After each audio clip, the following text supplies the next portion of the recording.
Well, the regular season has ended for IHL, and we have our four playoff teams. This is V High with Maranaconda coming back at you on this Saturday night to talk some IHL hockey. What's going on, Moran?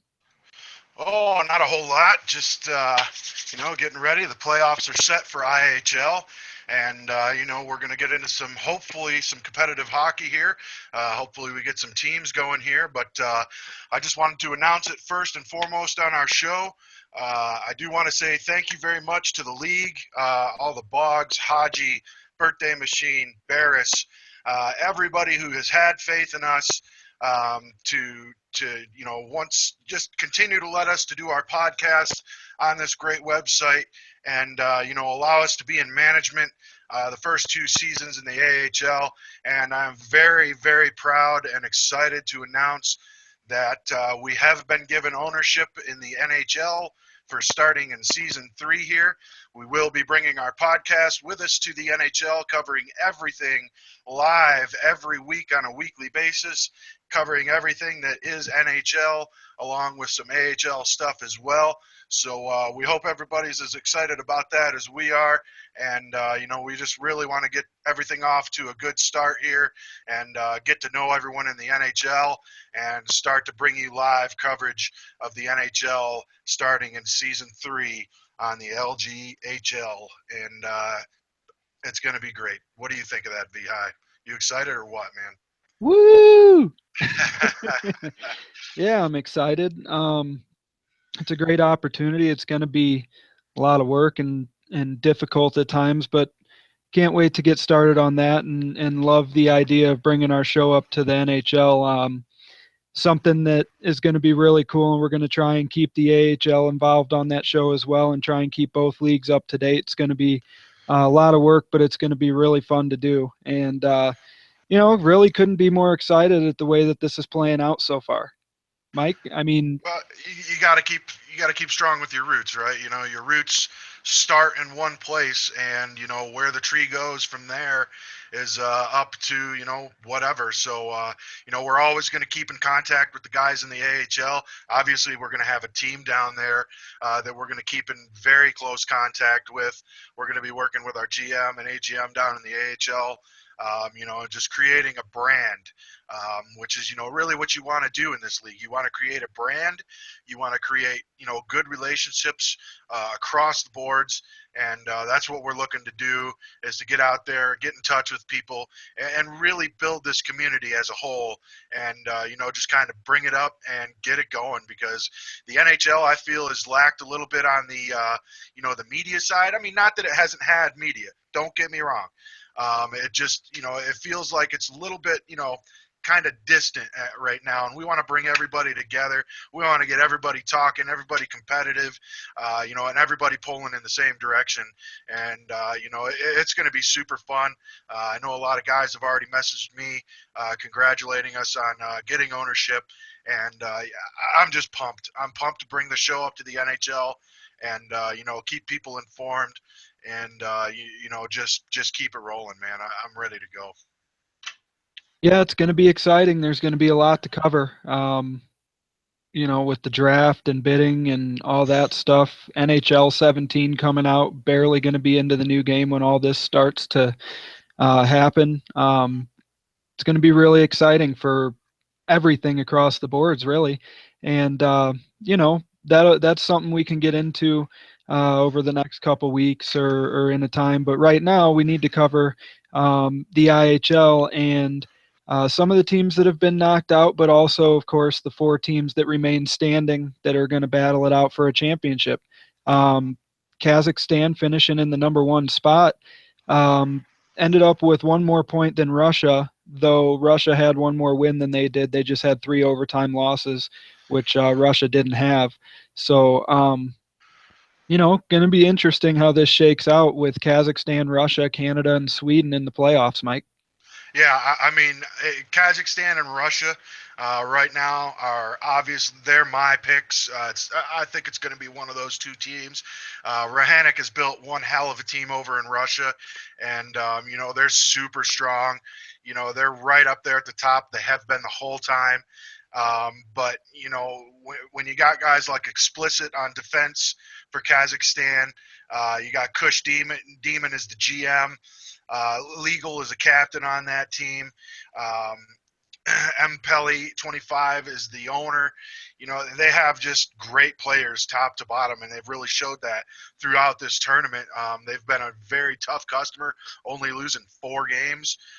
They ended up with a 24-3 record, but Russia's right there on their heels, a 21-6, and we all kind of know what happened there with that one win that they had that ended up just not getting them the 2 points. Russia is outstanding as well. I mean, class act, he's a class act. The guy is amazing in the net. And, Rahanic really built a great team over there in Russia. And, Scary Joey is a scary player. Not the pun intended, I guess, actually. DDW4 has done a great job over there for them. They just have a really strong team with Gonzo, Flapjack. They've got some great players. QC Chief. It's going to be interesting. But then on the other hand, not to be outdone, you still do have Canada, who's a great team, and Sweden, who's a great team with Brody and or Brody. What am I talking about? Broski and Jay Claus, Kraz. Ryan X28's the GM over there. They've got a strong team in Sweden, and these top 4 teams. I mean, it really couldn't have been, any better, really. I mean, Canada really put it together to make a run to get into the tournament. Ghost MK is a really good friend of mine, a great player. And then Ryan Washier, 78, is a GM over there with the owner. Is I'm gonna mess this up, man. Macias, I think, but and Hazy Eyes is one of their captains. They got Angry Dangler on that team, who's a very personal, close friend of mine. He's a great defenseman. They just kind of put it together at the right time over there in Canada and got themselves into the 3rd seed, and it's going to be interesting, man. It's going to be a fun tournament to kind of keep track of, keep an eye on here. Let's just hope that every team in it actually the team plays. As we saw in the last week, it was just a bleep show as far as people showing up for games, which is something that was really disappointing. I'll be honest with you. It was very disappointing to see teams forfeiting games and not showing up, even if you're out of contention. You signed up for it, finish it out, finish strong. Who cares if you're not making the playoffs or the tournament? Just finish it out, man. There were teams that were forfeiting games at the end of the week 3 there, and it was just kind of lame, if you ask me. But it's going to be fun. There's going to be some good games going on this week, and we'll see who comes out on top. Yeah, we will, and there's a lot of firepower on these teams. Kazakhstan has the league's leading scorer in Pacioretty, 67 with 42 points. He's got 26 goals and 16 assists. He's putting the puck in the net a lot. They've also got Skinner, 53, who has 27 points. He's got 18 assists, and setting a lot of people up for them. Russia, like you said, Class Act 27, leading the league in save percentage right now with an 87.1 save percentage, which is unbelievable, really. He's 9-0 in his 9 games that he's played. That's outstanding goaltending for Russia.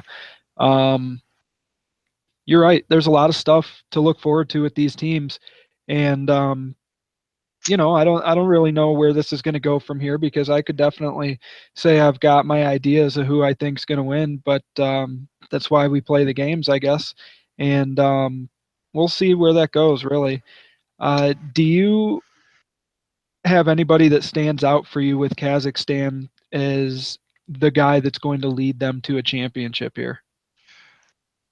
Skinner and Pacioretty. Those 2 guys are a force to be reckoned with offensively. they have a knack for finding the net. They both are. Neither one of them has a loss in regulation. Skinner has 2 losses, but they're overtime losses, so they were able to pick up a point in those 2 games.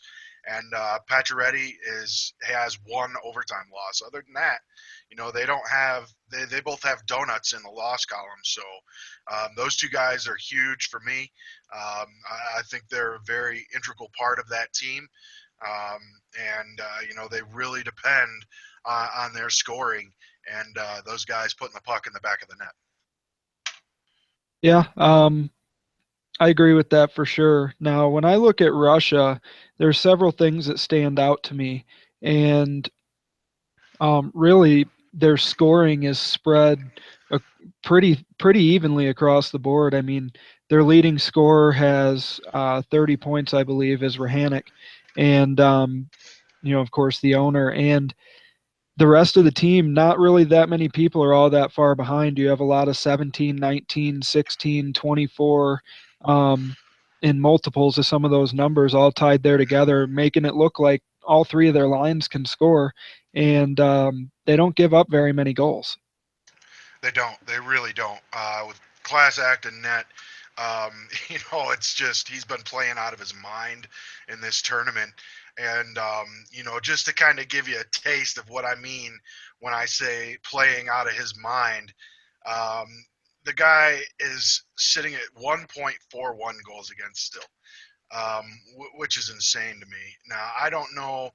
Um, I just want to check something on that real quick just to be sure and see what because I did see some rumblings about him retiring, and I just he has played 9 games, so his last game was just the other day on the 18th. So well, yeah, he hasn't played since the 18th of August. So I don't know really who's been playing net for him. Class Act is definitely a super good goaltender, but he has not played for them since the 18th. So, it's going to be interesting to see if they can continue stopping pucks from going into the net. I'll have to search for a minute here to find out who their go-to guy is right now in the net. Well, they've only given up 55 goals throughout the entire tournament, and QC Chief 27 is their other goaltender that's That's on right. the That's right. roster. That's right. Um, to help you out there. Yep. But and he's been outstanding too. He's 7-2. He's only played 9 games, so there's 9 more games sitting out there from ECU's in net. But I was kind of surprised a little bit to see how teams finished this last week. It's Y- disappointing. yeah, well, I mean, tons of different mixed feelings all the way up and down the leaderboard. Um, teams like USA and France and Italy, teams that were on the bubble. I believe USA was fourth last Saturday when we sat here sitting in a playoff spot. And Sweden jumped up from sixth 2 spots to fourth and snagged that while USA fell back a little bit and finished 1 point out of the playoff spot. And, Italy tying with 34 points behind Sweden. Um, it's really interesting to see how this week played out. Finland, I believe, was in fifth last week Yep. and dropped back to eighth.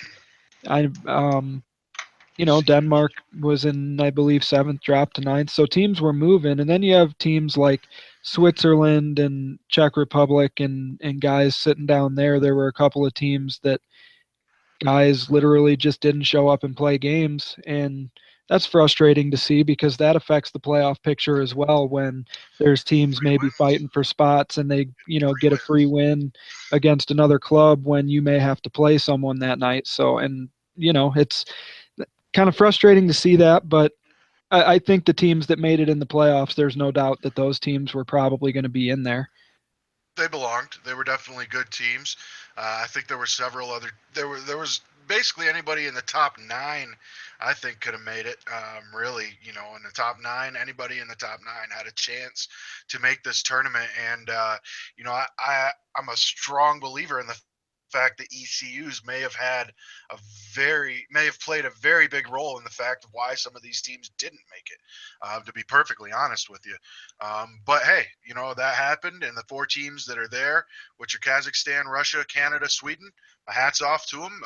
They pushed through the adversity and they got themselves into the tournament. And from here, we'll see. Hopefully, guys are taking these games, full on seriously this week. Because hey, you're representing your team. You're always representing your team. You're representing your owner, your manager, your captain, everybody when you're going out there and playing, and you're representing the league. So it's going to be fun to watch these four teams go at it. Yeah, and I have a little insight into the Russian locker room. Not a ton. Try and stay out of their way, being on the TC. But I know for a fact that those guys are coming to win this tournament. They've been talking a little bit to each other, trying to get each other ready to go. So I know for a fact Russia will be there trying to win it all, and I would expect Sweden with J Claus, Kazakhstan. Um, I expect these teams to be ready to go and try and win this championship. So I think the playoff games are going to look good. Um, each of these teams is guaranteed at least 4 more games, whereas the rest of the league is not. And anything can happen, as we've seen in all the different playoffs here in LG. You never know how it's going to play out. Um, we're definitely going to start seeing, a little less than, or I guess maybe right about 24 hours from now, how this starts to play out, and we'll start seeing where these teams match up with each other. We'll see if your leading goal scorers from the regular season, Pacioretty, Snipe Shot, J.C. Penn's, Kraz. So you have Pacioretty, Kraz, Kush Demon, Broski, and Loops in the top 10 that are all playing here in the playoffs for your um, top goal scorers. We'll see if those guys can all keep it up. We'll see if the goaltending can withstand a 4-game, 5-game, 6-game barrage against the same team. There's a lot of offensive firepower in the playoffs and some outstanding goaltending, and something's going to have to give as we go in here and see how this plays out. Something's definitely going to have to give. Now, I'm not exactly sure on the, I can't remember. There is a post on the LG IHL website, and it does explain the playoff format or the tournament format. But it's basically going to be win or go home. And even if it is, even if they are best of 3 series, which I don't believe they are, but I could be completely wrong on that. Teams are, it's playing for your playoff lives, and that's going to create massively competitive games, and they're going to be highly entertaining. And I hope these guys, post these games on the site, where if someone doesn't have anything to do and they want to toss one of these games on their computer while they're cleaning the house or doing whatever it is that they do, they should be entertaining games to watch and put up on your computer and just take a peek and see what's going on. There's going to be a lot of very skilled players in these games and people to watch for sure. So it's going to be very exciting. I'd like to see these guys really take it seriously and get after it and see who comes out on top. Yeah. Yeah, we're just going to watch it play out, really. And it's going to be fun, but I'm more interested to see how these defensive matchups with um, guys like Russia's roster, how they match up against teams like Sweden. And I know they played on Thursday, and I believe Sweden had 2 ECUs in that game, and Russia beat them 7-1. But when you're talking about playoff matchups and playing 4 games in a row, minimum, and playing against different lines, but the same team that has similar play styles in most cases, who can crack the code for the other team and see, can they get 4 wins against another team? I mean, it's really tough to play the same team over and over and over and continue to beat them when they start to figure out your flaws and things of that nature. So that's what I'm really interested to see how it plays out in the playoffs here. And you're right, it's going to be short and quick. I mean, there's only going to be 2 weeks of playoffs. Or 2 rounds of playoffs. There's going to be, I guess the semifinals and the finals is how this is going to play out, and it's going to go by quick. And there's, like I said, lots of firepower for both teams. Do you want to go through the top 10 in the league as far as statistics go? Absolutely. go ahead and fire away with the leading points getters here, and we'll just kind of alternate and go right down it. Yep. Well, the leading point getters for the league through 3 weeks of the regular season. Pacioretty, 67, has 42 points, followed closely by Jay Claus, who had 39. Snipe Shot, 21, ended up with 34 points, sneaking into the top three there. JC Pens fell from number 2 to 33 points. Your fifth leading point getter was with 32 points was Triggered Kev. Sixth was Kraz, 18, with 31 points. Seventh was Let's Go Flyers, 28. He had 30 points, as well as Rahanik, who is tied in eighth place.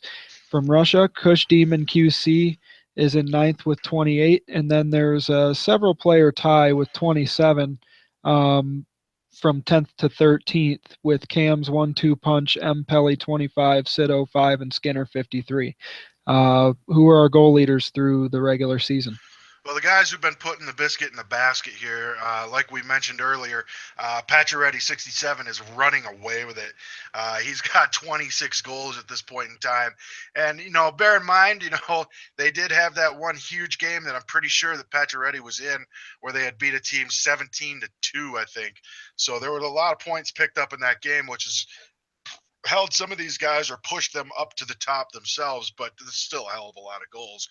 Pacioretty's sitting at number 1 with 26 goals scored. Then we got Snipe Shot 21 sitting in second place with 19 goals. JC Pens is sitting there in third with 18 goals. Kraz 18, he's sitting there in fourth place with 16 goals, along with 3 others. So there's a 4-way tie basically, with Kraz 18 at 16 goals. It's sitting at number 4. Kush Demon QC at 16 goals. Sfix 16 has 16 goals, and Triggered Kev also has 16 goals. So those 4 guys all have 16 goals.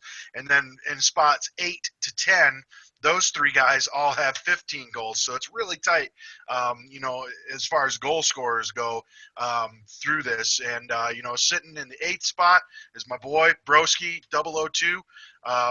He's a good friend of mine. We've been playing a lot together lately, and, I'm wishing him luck moving forward, hoping he is able to pick up a team here. Let's Go He's Flyers 28 has 15 goals, and Loops 19 rounding the top 10 out with 15 goals as well. Yeah, Broski's your bro, dude. Yeah, Broski. What about the assists over there? What do we got going on for assists? Well, something fishy going on over here in the assist land. So in second, we have Cam's 1-2 Punch at 18. Third, we have Cup for Blues 18 and Rahanik 18. Also in fifth, Skinner 53 with 18. Those 4 were tied for second, basically. And of course, number 1 was Jay Claus, 33. Had 27 assists. Man, that's an awful lot of assists. Boy can dish the puck. He sure can. He found the R2 button this season. We'll say that. In sixth place, we had Pacioretty, 67, with 16, as well as Skills Pay Bills, 3 with 16, and Triggered Kev with 16, 6th, 7th, and 8th. And then in 9th, 10th, 11th, 12th, and 13th, we have a 5-way tie with JC Pens, 22, Kraz, 18, Legal, Let's Go Flyers 28, and Snipe Shot 21, all with 15 assists. And that's basically how your top 10 shook out for the assist leaders through 3 weeks of the IHL. What are we moving on to next? Well, one thing I do want to point out about these assist leaders is that, you know me. I'm a huge fan of guys who can not only score the puck, but also pass it. It's great to see somebody like Pacioretty. He's right up there in the top 10 with assists, and he's leading the league in goals. That's just an amazing job by a really good player. It shows that he is not only just a goal scorer, but he dishes the puck as well. And that's huge. When you have a guy on your team who can not only score, but also create scoring, that's a super valuable commodity to have on your team. And, I'm sure Kazakhstan is beyond happy that they have Pacioretty 67 on their team. On to the plus-minus leaders. We'll kind of just breeze through this real quick. Raya the Beholder is sitting right there at the top at a plus 19. Broski is following close behind along with Herhanik. They're both at a plus 17, which is a great job by those guys. Um, Dom Squad 100 is a plus 16, along with Kraz 18, who is a plus 16, and Lord times Finesse is 16 as well as Pacioretty 67. So, you got 3, 4, 1, 2, you got 5. Jesus. All right, so I'm just going to list the rest of the top 15 basically because they're all at plus 15 here. Shout out to MGM. Yeah, you got Canuck 12W, Hazy Hype, J Claus, J Nasty, Litz McLovin. You got Odie, Barry, and MGM is sitting at plus 14. But that's a great job. That's great. Those guys are playing not only offensively, they're on the ice when goals are being scored, but they're also stopping goals from going into their own net. So that's a great job by all those guys. We could flip over to save percentage, but as we were talking about earlier, this is going to be a little bit skewed as Class Act hasn't played in over a week here. Yes, but I would assume he would keep it up enough to be in first. Class Act sitting there at first with 87.1. Oilfield Trash 412 moved up into second with 82.4. Schneider 24 82.0 in third. Sam 000MX is in fourth. He has 80.3 save percentage.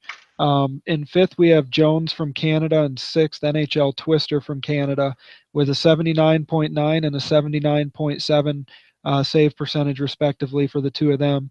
Belaya is in seventh with a 78.4. J. Carlos 44 is in eighth with 78.1, as well as ninth with Mike 81 from Canada. He has a 78.1 save percentage. And Noel Baby in 10th with 77.7.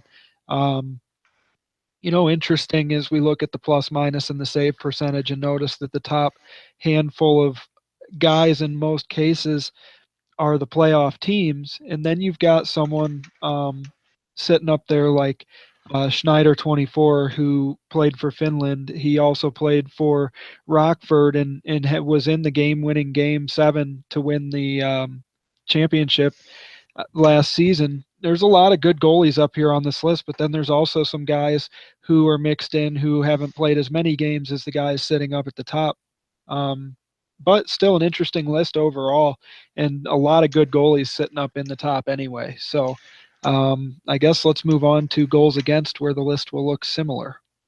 Yeah, it's going to look a little bit similar. Like I said, some of these guys, these stats could be a little bit, I wish the stats tab actually had all the teams in it so we could see the amount of games played. But, because some of these, That doesn't mean they're not good either. Yeah, absolutely. But if, one of these guys played one game, and had a shutout or 1 goals, that it's going to be a little bit skewed, but maybe not. Sitting in first again is Class Act. When he was playing, he was top notch. He was stopping everything. He has a 1.41 goal against in 9 games. That's still nothing. I mean, that's still just amazing. Our boy over in Finland, Schneider 24 at a 1.96, finishing up the season. Sam OMX, he had a 2.01 goals against average. He's sitting in third. Oilfield Trash, once again, has slipped up or gone up that list a little bit. He's sitting in fourth with a 2.24 goals against average. And then you got QC Chief 27, who's sitting at 2.29. He's sitting in the fifth spot. And then you got Cosmo, who's sitting in the sixth spot with a 2.41 goals against. They kind of just couldn't hang on over there in the States and make the tournament, but they did put together a good tournament. Irish Sean for Kazakhstan, he plays for Dallas in the LGHL. He's sitting in the 7th spot at 2.45. Then you got Balea sitting in the 8th spot with a 2.50 goals against average. Then you got Rave 6799 at 2.61. And rounding out the top 10 is my boy Jonesy from the Canadian a national team sitting at 2.64 and getting them into the tournament, along with NHL Twister, who was at 2.69, right behind him, who's his teammate. So great job by those guys. That's still, I mean, in a tournament like this where there's this much skill, there's that many goal scorers out on the ice. To see these goals against averages so low, and I know a lot of these guys are regular players in the league. They're not just one game guys, like Cosmo, Irish Sean, Jonesy, Schneider. These guys are all playing on a regular basis, and they were able to keep that below 3.0 in a league like this with that much scoring. My hat's off to you, boys. That's a great job to all the goaltenders in the IHL. Yeah, and I was just checking out the team stat list for goal differential, and wow, I must say, impressive Kazakhstan. Um, plus 61, meaning they scored 61 more goals than they've given up through the course of the season, and Russia sitting right behind them with 43, which is a bunch, 18 behind them, but still a bunch. Good enough to be like 25 ahead of third place France, which had a plus 18. Sweden had a plus 17, and in fifth was Canada with a plus 16. So your four playoff teams are in the top five for goal differential. I don't think there's any surprise there, really. And then your bubble teams were more. USA had 15, and then in seventh, right behind them, was Italy, who had only a plus 5, Finland a plus 1, and then you're talking a negative goal differential. So there's a major drop off from your top teams, and based on goal differential, I'd have to say that the playoff picture looks the way it probably should, with the exception of France being the third best goal differential and not making the playoffs. But I think that's a telling stat here, and it also shows you which teams have firepower. If you match it up with goals against and goals scored, Russia plus 43 goal differential, and they only gave up 55 goals against in 3 weeks. So, that means that they're playing solid all the way across the ice. When you match those up, it's where these top teams are sitting. Very interesting stat to look at. Without question. One that sticks out to me too is penalties taken. Some of the top, Russia is sitting right there.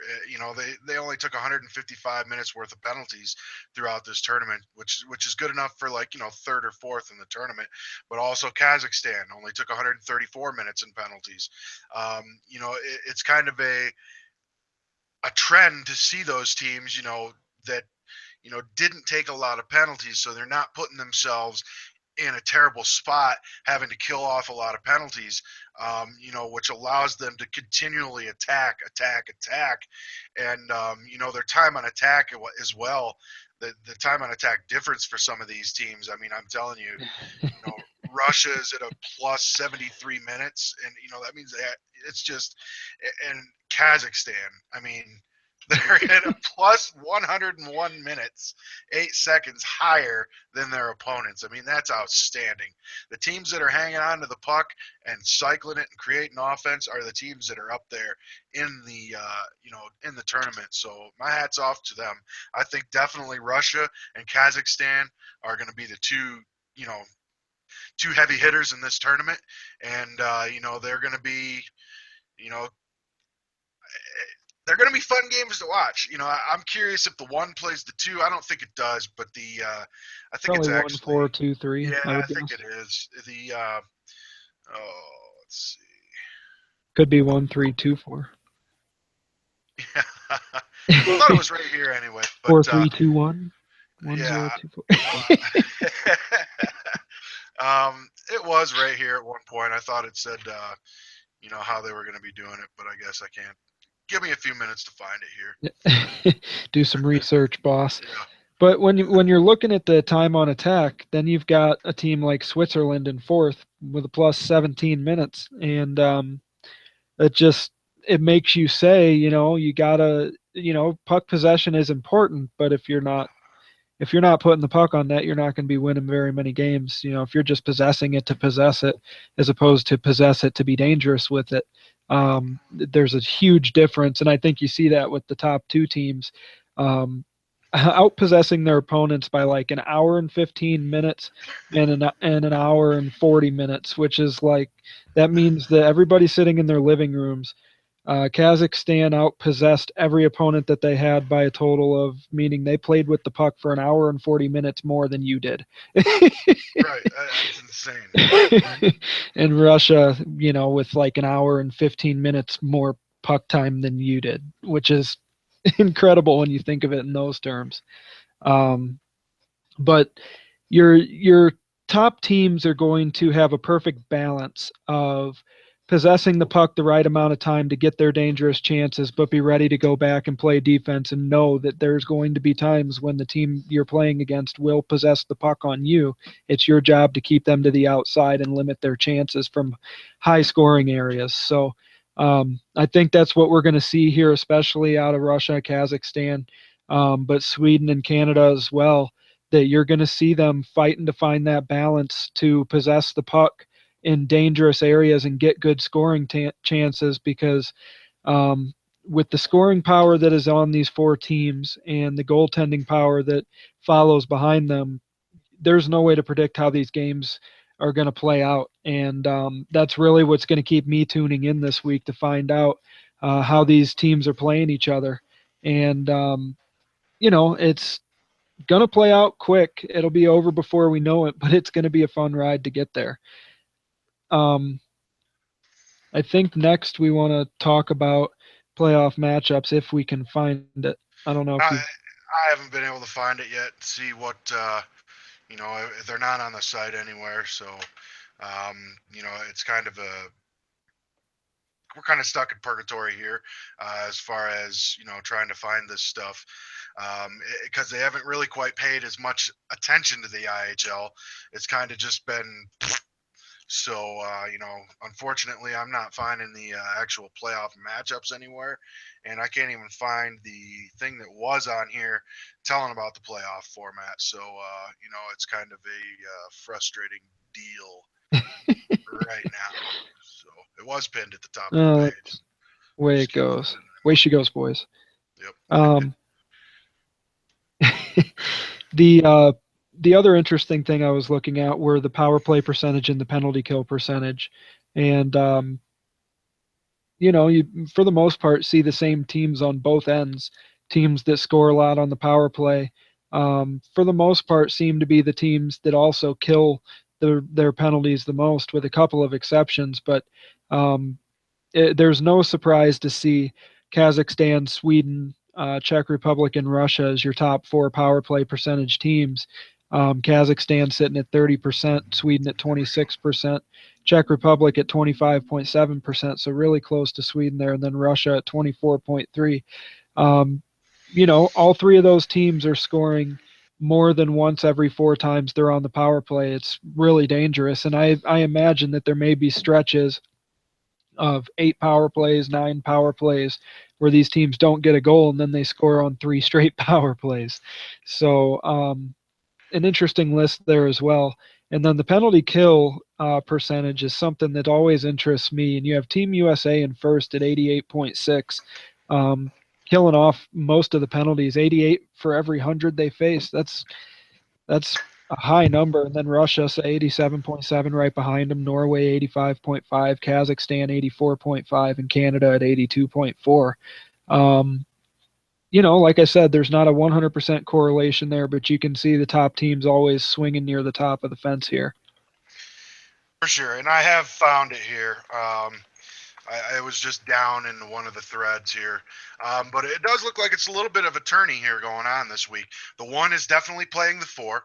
The two is playing the three. So we have Kazakhstan going against Sweden, and we have Russia going against what is it, Canada.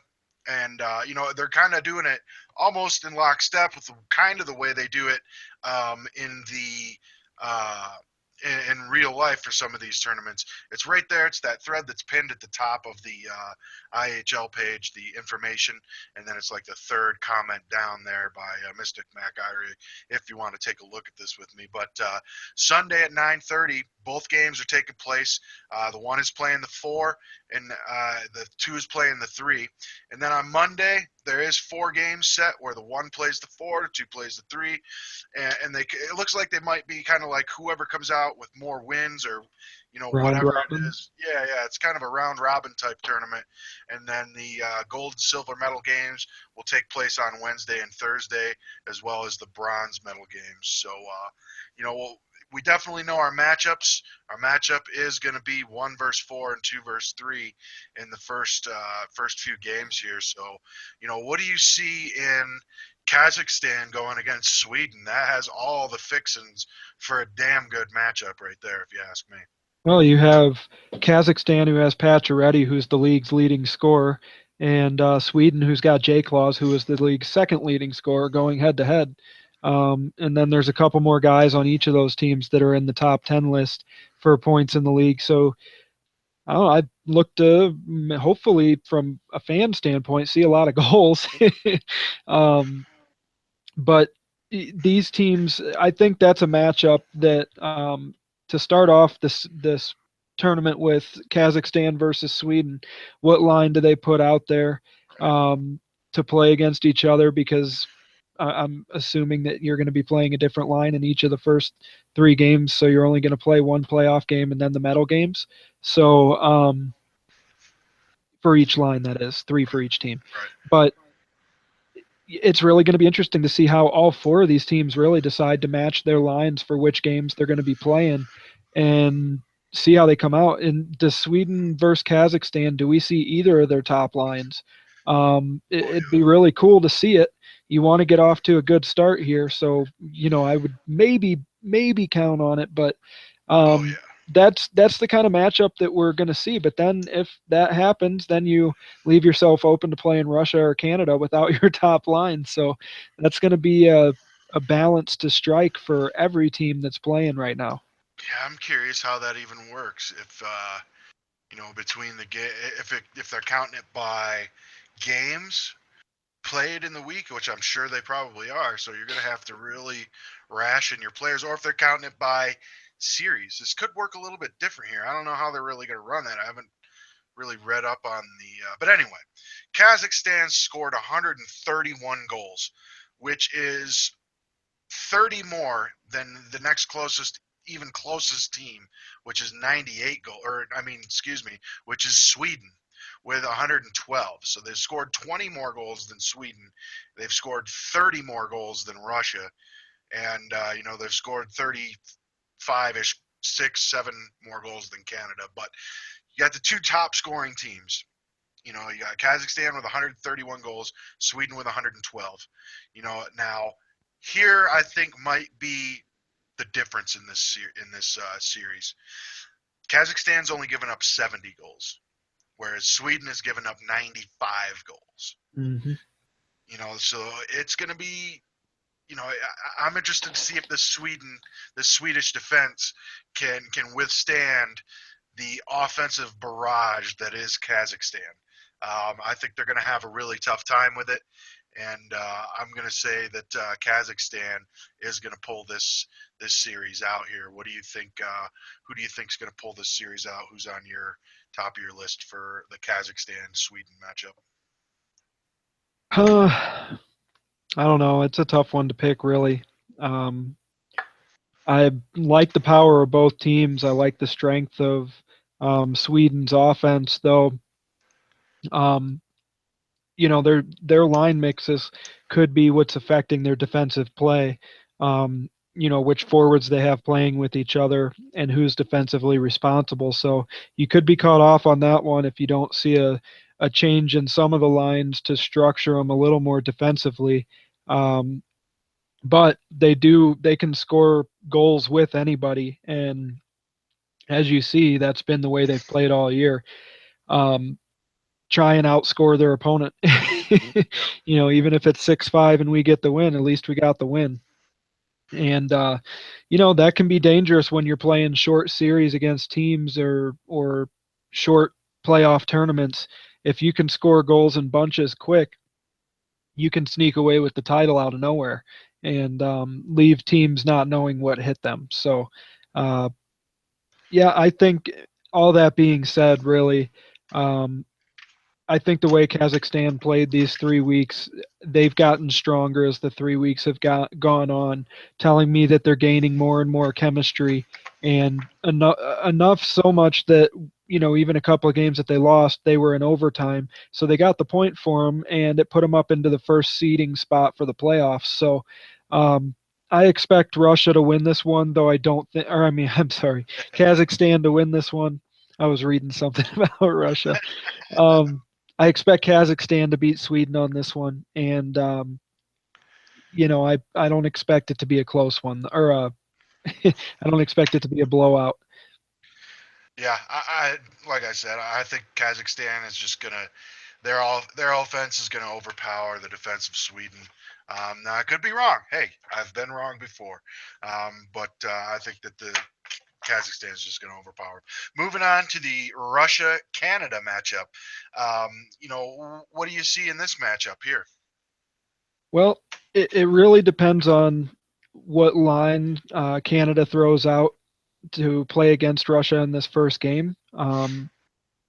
Quite honestly, I think Canada is going to have trouble matching up with Russia, especially if Russia puts their top line in the game.